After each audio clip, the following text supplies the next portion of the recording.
Sometimes the hardest blows come from the people you trust the most, and I learned that the hard way from my own mother. My name is Arian. I'm 26. I always thought my mom was my strongest ally. After my father passed away when I was a kid, she was everything: teacher, nurse, guide, friend. I thought I knew her. I thought I could trust her. I was wrong. It all started on my wedding day. I was marrying Nora, a simple, kind-hearted girl, not from a wealthy family, not flashy, just genuine, and that was enough for me. I thought Mom would be surprised at first, maybe hesitant, but she'd accept her eventually. I was naive. I realized how naive I was much later. The warning came the morning of the rehearsal dinner.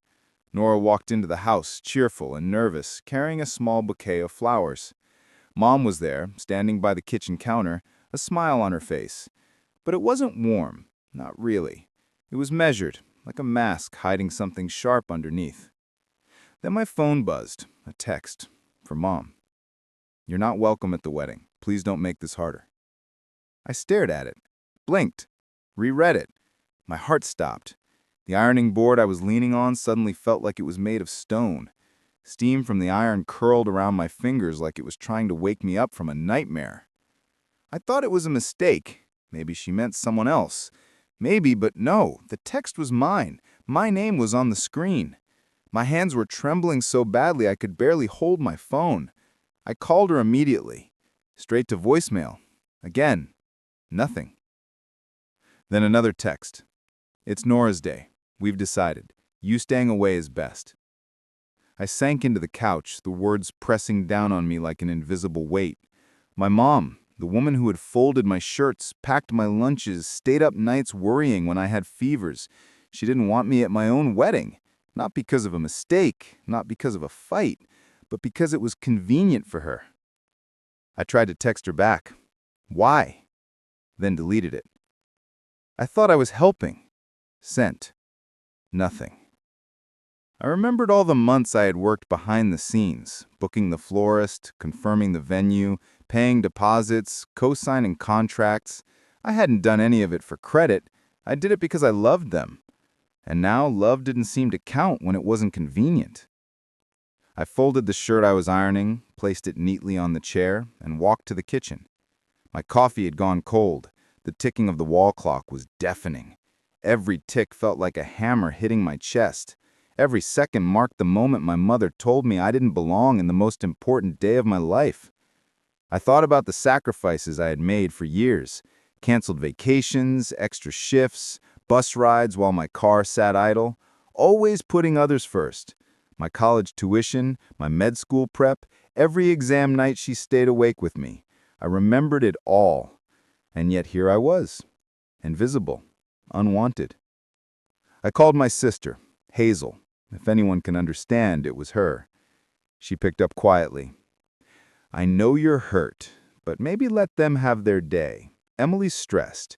You're just another worry right now." "Just another worry?"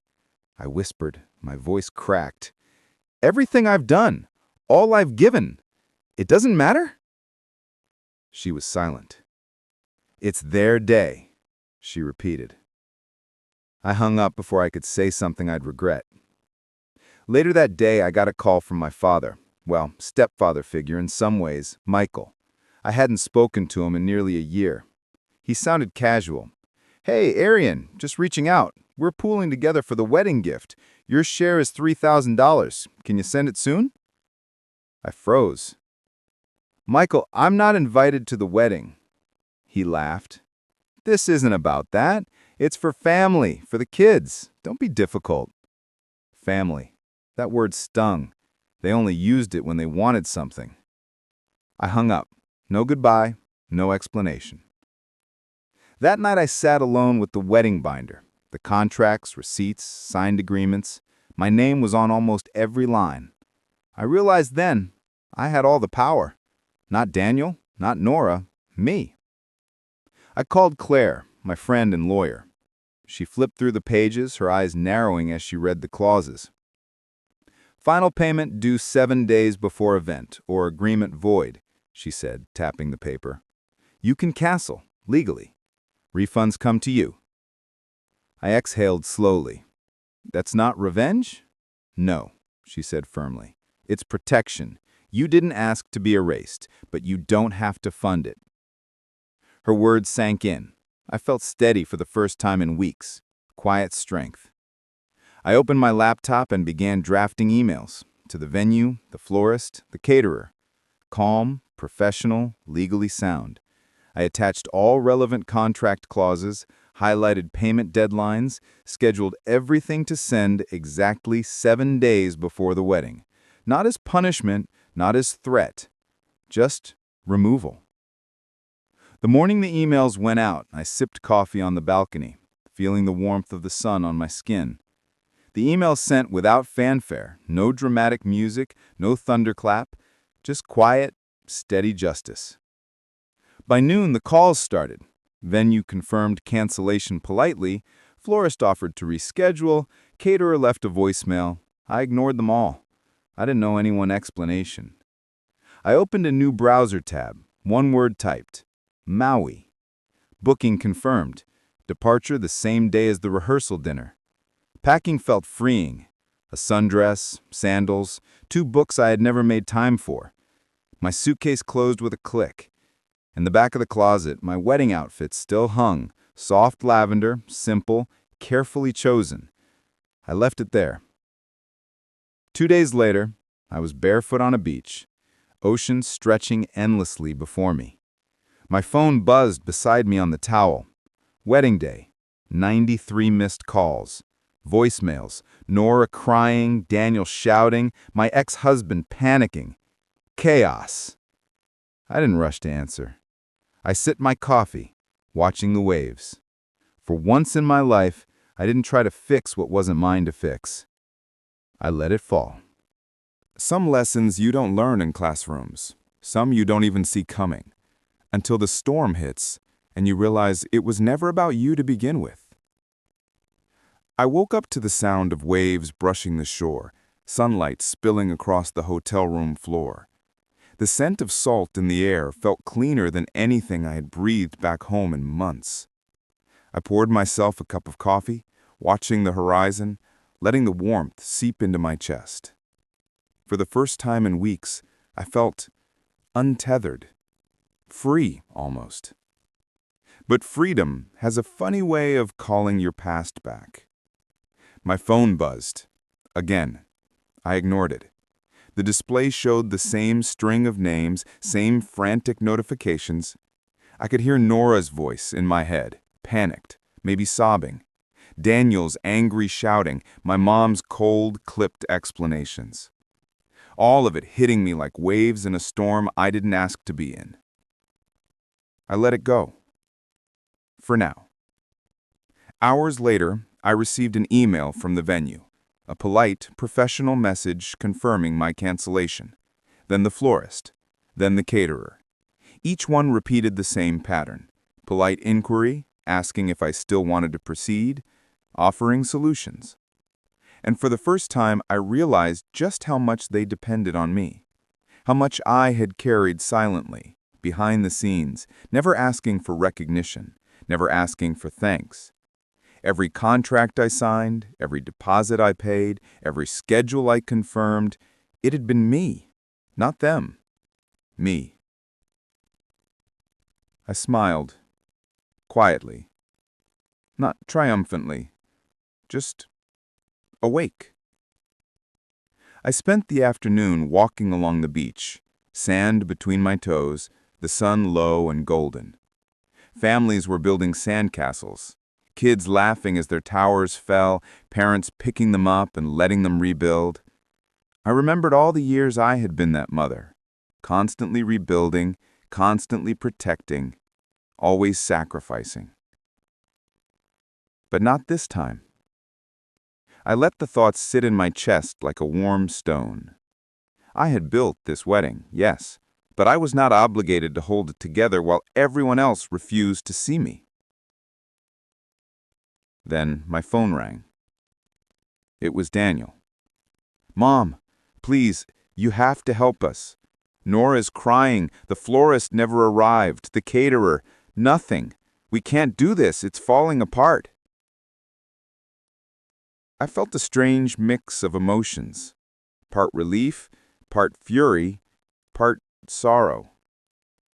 I didn't speak at first, just listened to the chaos unfold through the receiver, the panic in their voices a stark contrast to the calm I felt on the sand beneath my feet. "You told me not to come," I said slowly. There was silence. Then, muttered voices, overlapping, trying to explain. "No, we didn't mean it like that," Daniel shouted. "Mom, you have to fix this." I didn't respond immediately. My hand tightened around the phone. "No, not this time." "Contracts are in my name," I said finally, calm but firm. "Deposits, schedules, payments. Everything you see as gifts, they're business transactions. Signed, paid, confirmed. By me." Silence. "You sound like a lawyer," Daniel muttered. "No. I sound like someone who finally learned silence doesn't mean servitude." On the other end, the line went quiet. I let it stay that way. I hung up and set the phone down. For the first time in years, I felt a strange lightness.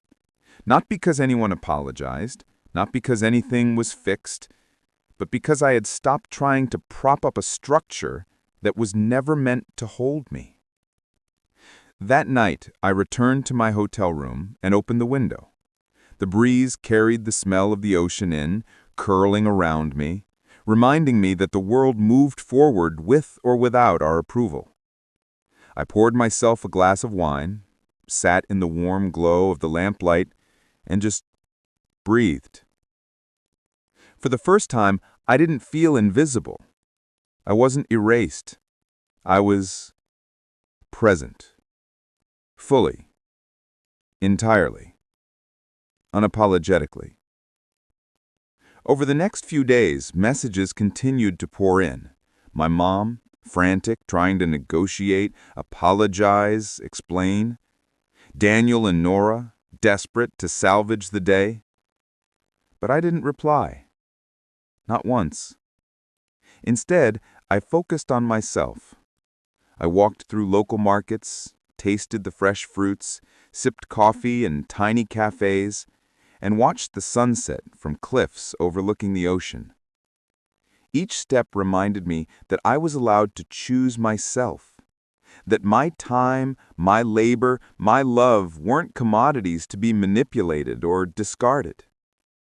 One evening, as the sun dipped below the horizon, I found a small chapel tucked away behind palm trees. Quiet, simple, peaceful. I lit a candle, not asking for forgiveness, not praying for peace. I simply let the flame remind me that I existed, that I had worth, that I was not defined by their choices, their anger, or their selfishness. The wedding day arrived. My phone buzzed incessantly, messages, voicemails, frantic attempts to reach me. I left it on silent. I walked along the beach, feeling the ocean breeze and the warm sand beneath me. Somewhere out there, chaos reigned in my absence. But I did not falter. At exactly noon, I finally checked one message. Just 2 words. You win. No punctuation, no apology. Just surrender, disguised as blame. I deleted it immediately. Winning had never been the goal. Healing had. Freedom had. Peace had. I tucked the phone away and continued walking. The ocean stretched before me endlessly, relentless and unapologetic. And for the first time in a long while, I understood. Letting go doesn't mean losing. Sometimes it means finally standing for yourself. I stayed on that beach until the breeze turned cooler, until the families packing up were only distant shapes in the evening glow. I gathered my things, slowly, carefully, savoring the calm.